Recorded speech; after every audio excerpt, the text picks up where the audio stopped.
Hello everyone, I am Dr. Munish Kumar Bharadwaj from School of Engineering and Technology of IGNOU. In this lecture, we will be covering the properties of concrete in plastic stage as well as in hardened stage, and then we will discuss the concreting operations. Now let us see the properties of concrete in plastic stage. There are three properties which are classified into two categories.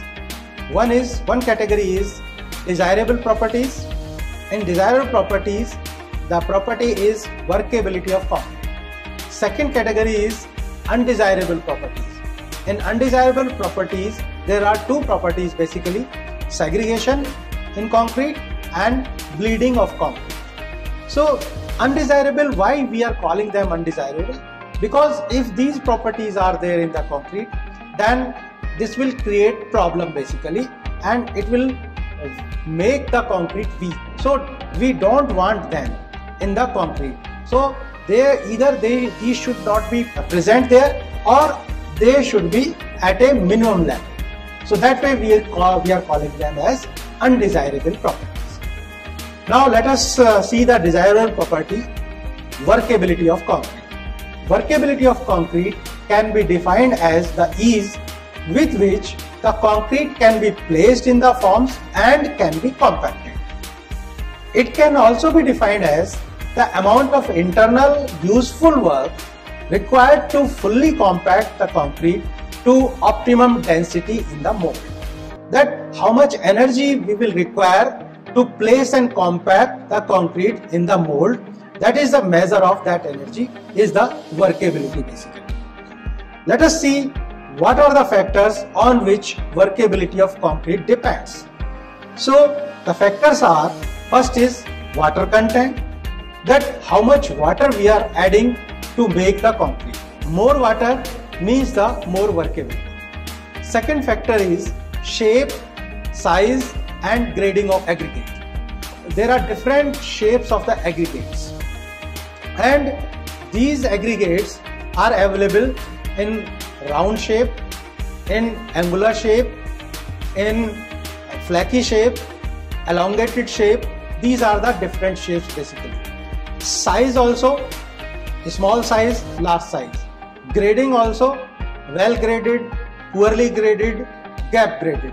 So these are different type of shapes, sizes and the grading of the aggregate.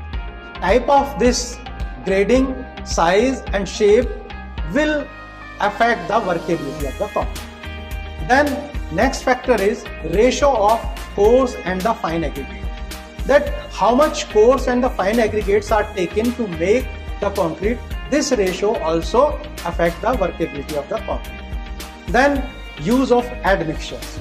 That we can add admixtures to increase the workability of the concrete. So these are the basically four factors on which the workability of the concrete depends. How we measure the workability of concrete in field?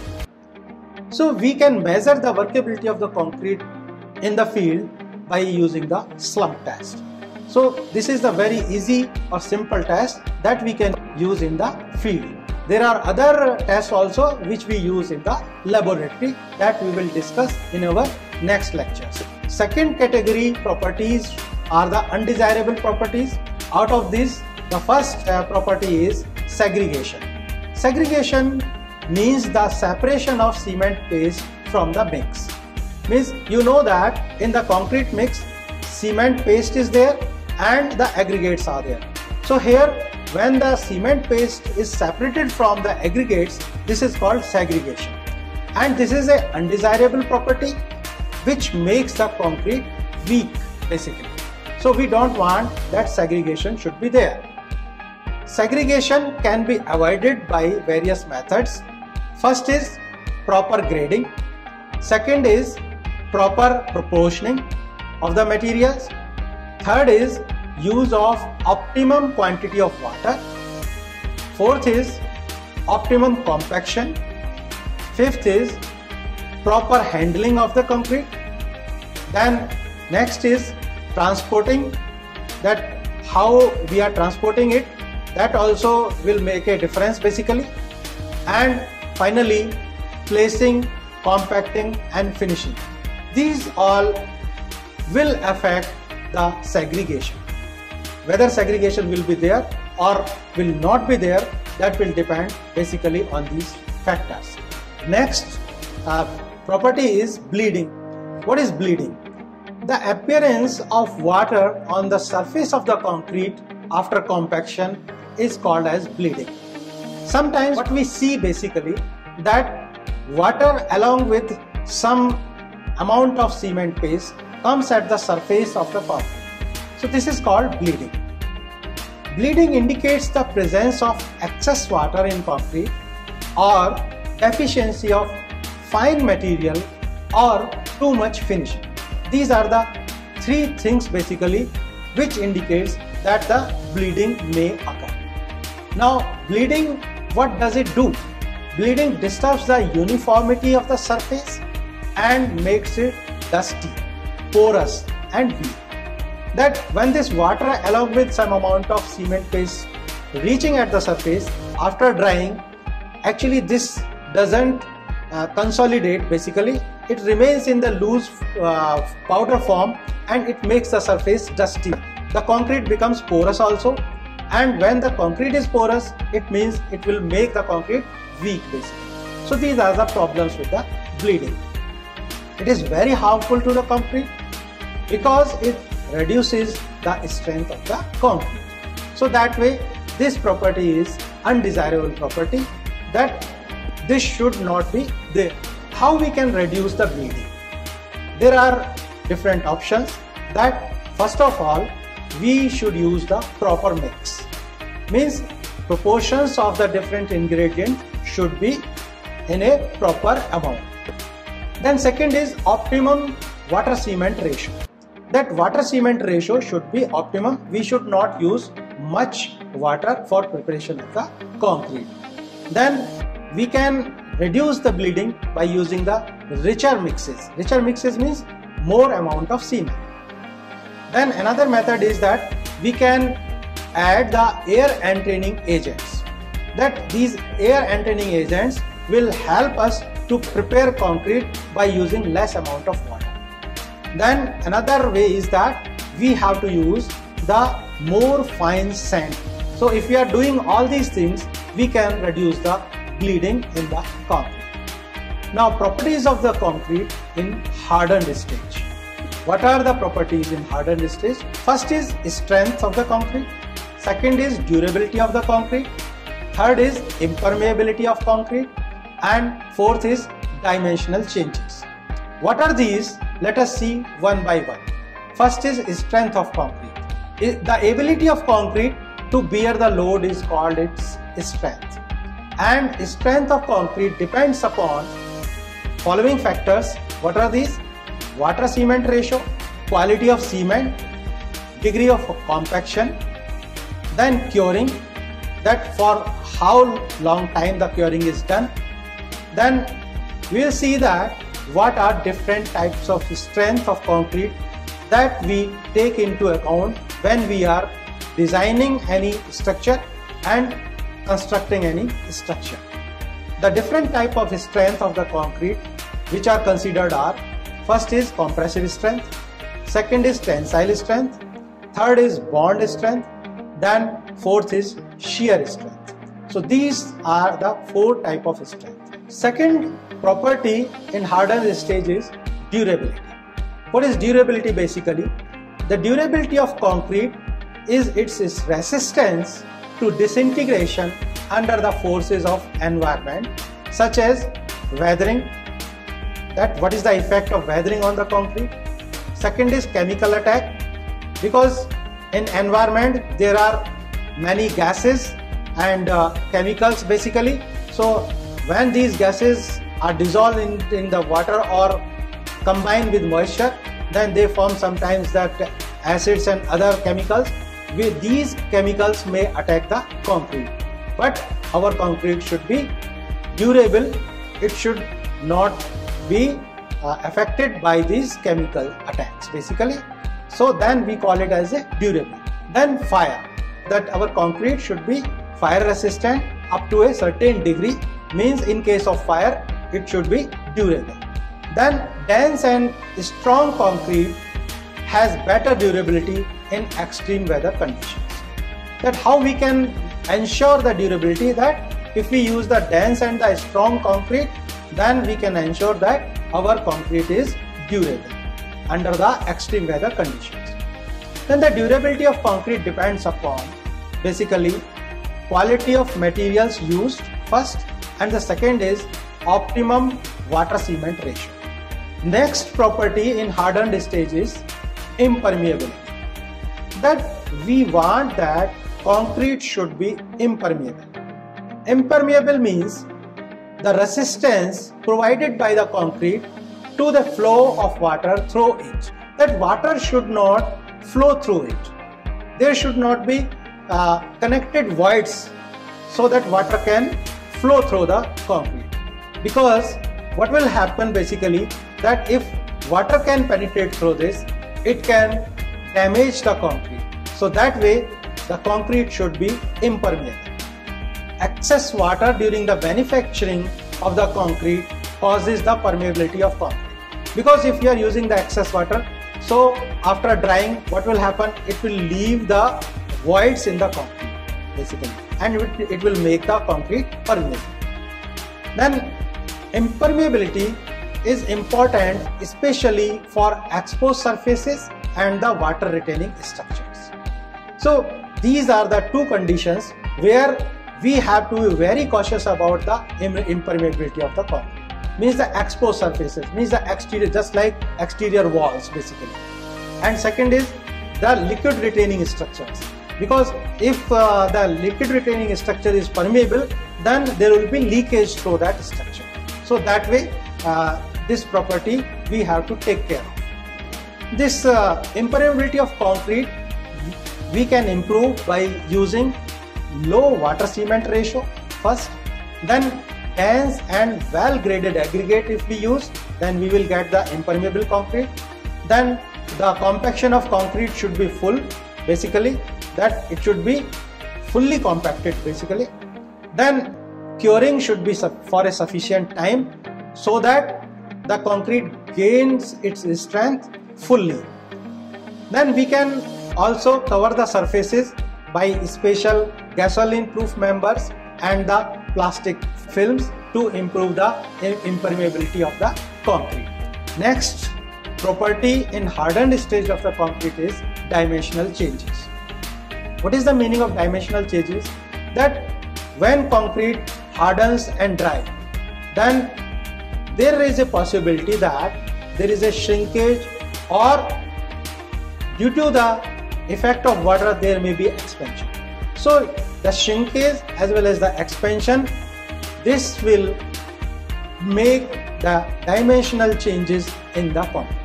And these dimensional changes, because of these effects, because of drying or wetting basically, because of shrinkage or expansion basically, depends upon following factors. What are these?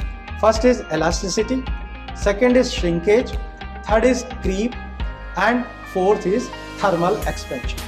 Now let us see one by one these factors. Elasticity. Elasticity, you know that it is a property of gaining its shape and size after the load is removed. But here the problem with the concrete is that concrete is the brittle material, and it shows basically for a very short range it shows the elastic behavior. The modulus of elasticity is the measure of resistance of concrete to deformation, and this elasticity depends upon, this modulus of elasticity depends upon basically on the following four factors. First is strength of the concrete, then moisture content in the concrete, then type of aggregate used for making concrete, and the age of concrete at which you are testing to get the modulus of elasticity. These are the factors. The next factor is shrinkage. Reduction in volume during hardening and drying of concrete is known as shrinkage. The shrinkage is higher with the higher cement content or water content. The extent of shrinkage depends upon first type of cement, second is richness of mix, then third is amount of water used, then water absorption by formwork, and efficiency of curing arrangements. Now shrinkage can be reduced by using low water cement ratio, saturating aggregates, then third is designing the concrete mix properly, and finally using non-absorbent formworks. So next factor is creep. What is creep? The continuous and permanent deformation of concrete under sustained loading is known as creep or time yield or plastic flow. So what are the factors that affect creep basically? First is strength. Increase in strength causes the reduction in creep. Second is proportion of mix. The creep decreases as the water cement ratio and volume of cement paste decreases. Third is aggregate. Creep increases as the aggregate becomes finer and is greater with porous aggregates. Next is age. The rate of creep decreases with age. Then type of cement. Fineness of the cement affect the strength development at early ages, and this affects the creep of concrete. Now next factor is thermal expansion. The expansion of concrete takes place due to rise in temperature, and that is called as thermal expansion. The thermal expansion in concrete causes considerable deformation and cracks. This thermal expansion can be controlled by providing special expansion joints in big concrete structures. Means we have to provide the expansion joints. The thermal expansion depends largely on the cement content and type of aggregate used. Concrete prepared from siliceous aggregate expand more than those concretes which are prepared from calcareous aggregates. So we have to take into account that what type of aggregate we are using so that we can control the thermal expansion. Now let us move to the different concreting operations. What are different concreting operations? So here I will be telling you different concreting operations, but these will be explained in detail in module which is dedicated for the concreting operations. So let us see what are different concreting operations. First is storage of materials.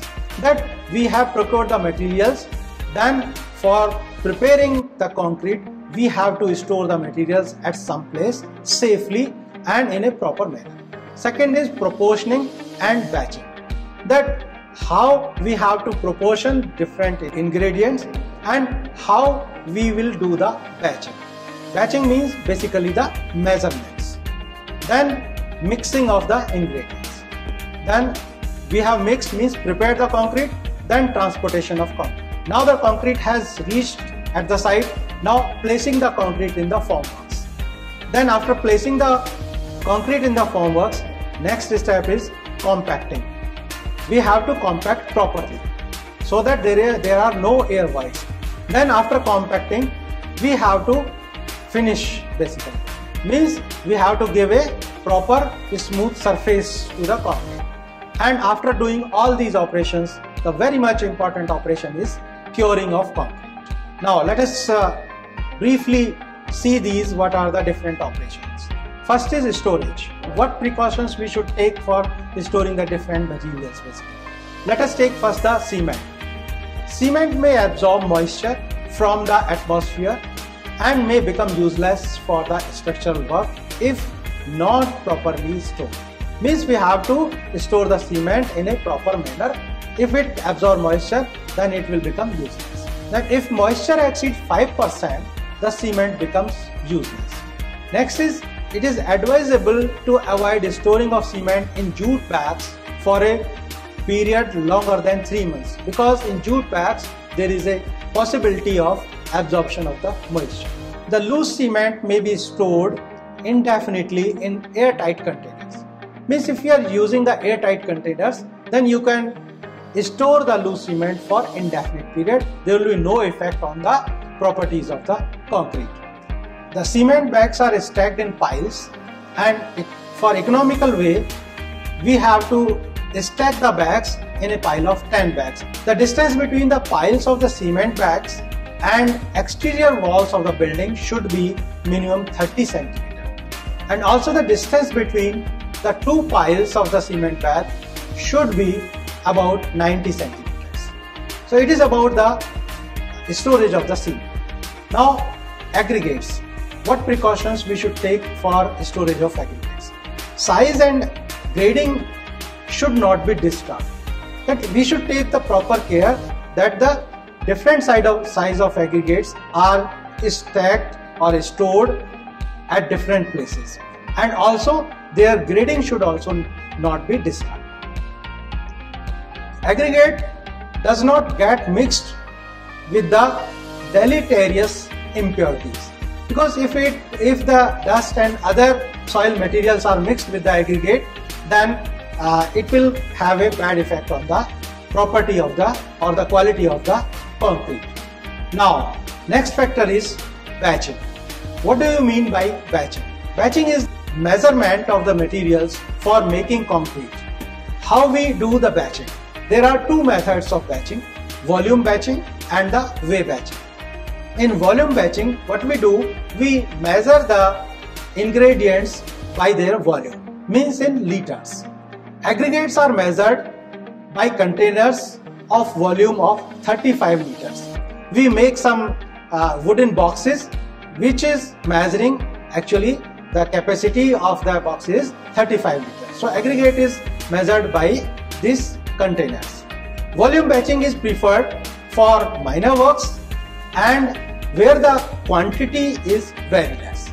Means if the concreting work is of minor nature basically and it is of not much importance, then only we can go for the volume batching. Otherwise, for all important concreting works, we should go for the weigh batching. What is weigh batching basically? In weigh batching, we measure the materials by their weight. We measure in kgs. Next is mixing. In mixing operation, what we should take care that mix should be homogeneous, uniform in color, and it should have good consistency. What are the methods of mixing? There are two methods basically: hand mixing and the machine mixing. In hand mixing, what we do basically, first of all, the ingredients are mixed in dry state. We are taking the ingredients in dry state and we are mixing these ingredients basically. Then water is added in correct quantity and then wet mixing is done. For this hand mixing, 8 to 10% of extra cement is added because here we cannot ensure that much of good mixing as we can obtain in case of the machine mixing. So let us see what we do in machine mixing. Mixing is done in mixers. Mixers are the machines which mixes the different ingredients of the concrete. Here in machine mixing, better and the uniform mixing of concrete ingredients is done, and because of that we get the better quality of concrete, that too at a faster rate. Now next operation is transportation. What precaution we should take in transportation? That homogeneity that we obtained during the good mixing basically, that should be there at the time of transportation also. Because if during transportation the homogeneity of our mix is disturbed, then there is no use of having the good mixing basically. And what will it result basically? It will result in a bad quality of concrete. So what are the different methods of transportation? First is mortar pen. That concrete can be transported in pans. Second is wheelbarrow or the hand cart. Hand cart are also used for transporting the concrete. Another way is transporting the concrete by crane bucket and rope. Another method is pumps and the pipeline, that you can pump the concrete to the desired place. Next is belt conveyors. We can use the belt conveyors for transporting concrete from the place of production to the place of use. Then chutes. Chutes are the basically channels, and these chutes can be used for transporting the concrete. Generally from transporting from the transit mixer, we use the chute basically. Then next is dumpers. Dumpers are used for transporting the concrete. Then next is skip and the hoist. This also can be used for transporting the concrete. Then another method is transit mixer, which mixes the concrete and transport the concrete to the desired place. If we are doing the concreting underwater, then concrete can be transported or placed by using the Tremie pipes. So these are different methods of the transportation of the concrete.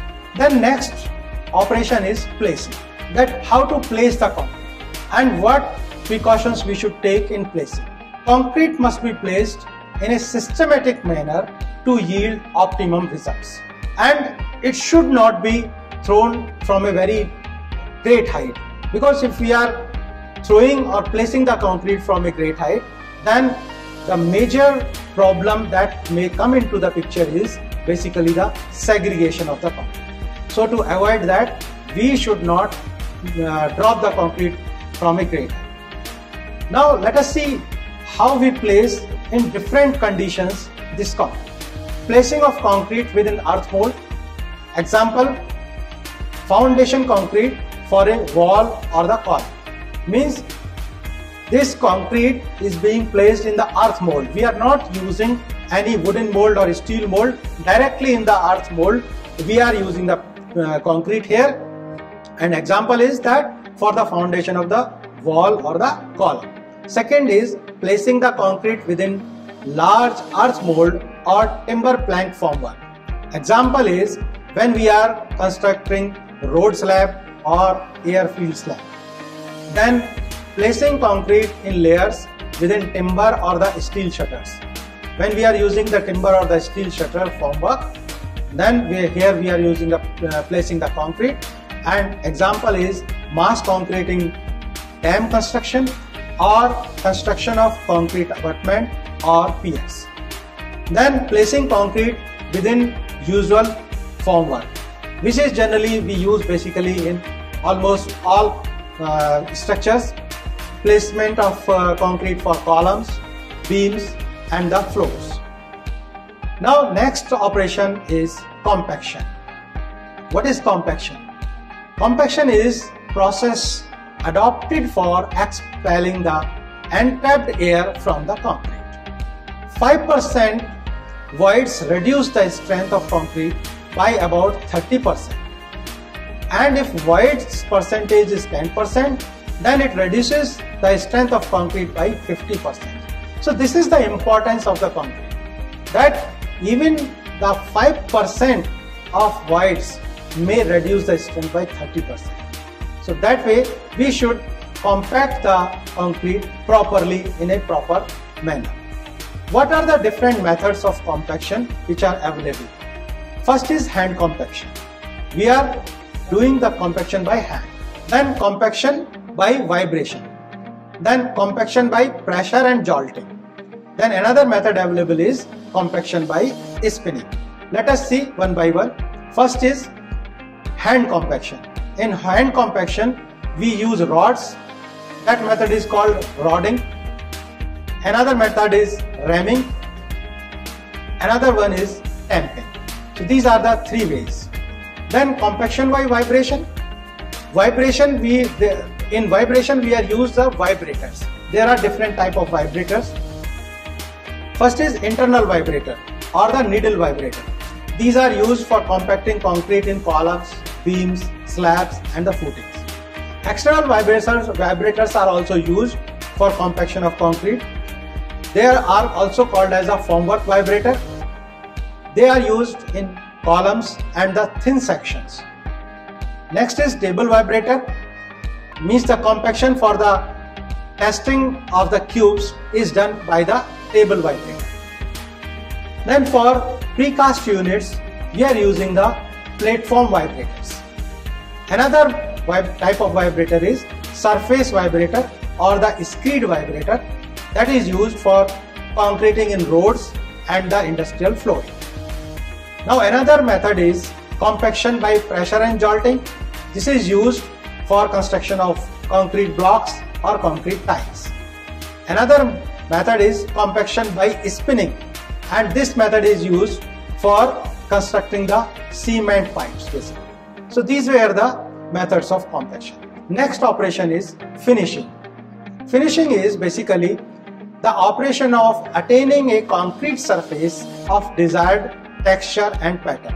That after compaction you can make the surface of the concrete smooth, or you can give any pattern or texture, desired texture to the concrete surface. Why we do that? Functional and the decorative requirements determine the finish of the concrete surface, because we can do the decorative work, or there may be some functional requirement that if you are creating a floor, then it should not be very smooth, then you can do some finishing operations in that. Finishing makes concrete more functional and aesthetic. So this is the importance of doing the finishing. What are the different operations in finishing? First is screeding, second is floating, third is troweling. So by these operations you can do the finishing of the concrete.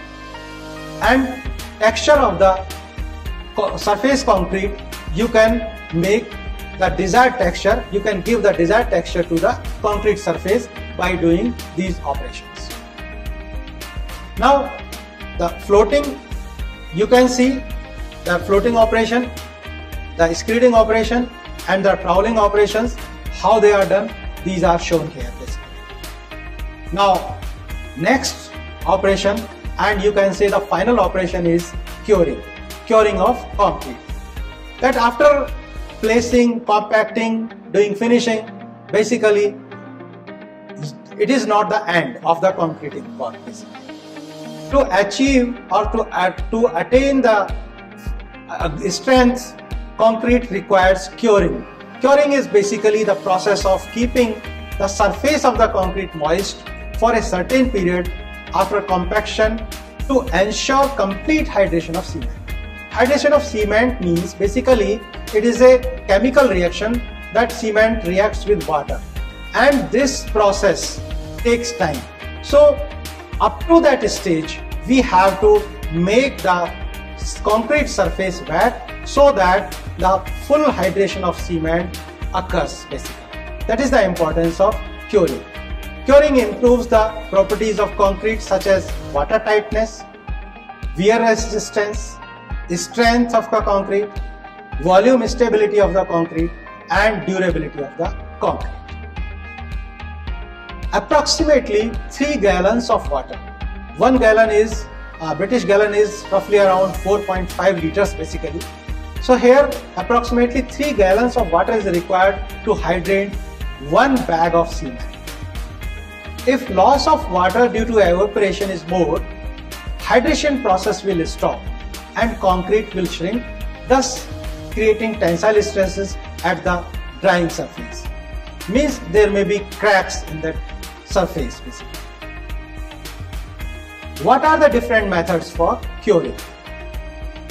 Methods available for curing, important methods are water curing, we use water basically, then membrane curing, and another important method is steam curing. So these are the 3 methods for curing. So in this discussion we covered basically the properties of concrete in 2 stages. First in plastic stage, second in hardened stage. And after discussing the properties of concrete, we discussed the concreting operations. That what are different concreting operations? Starting from storage of the ingredients or the storage of the material to the finally the curing of the concrete basically. So this discussion involved all these operations and the properties of concrete. Thank you for watching and listening.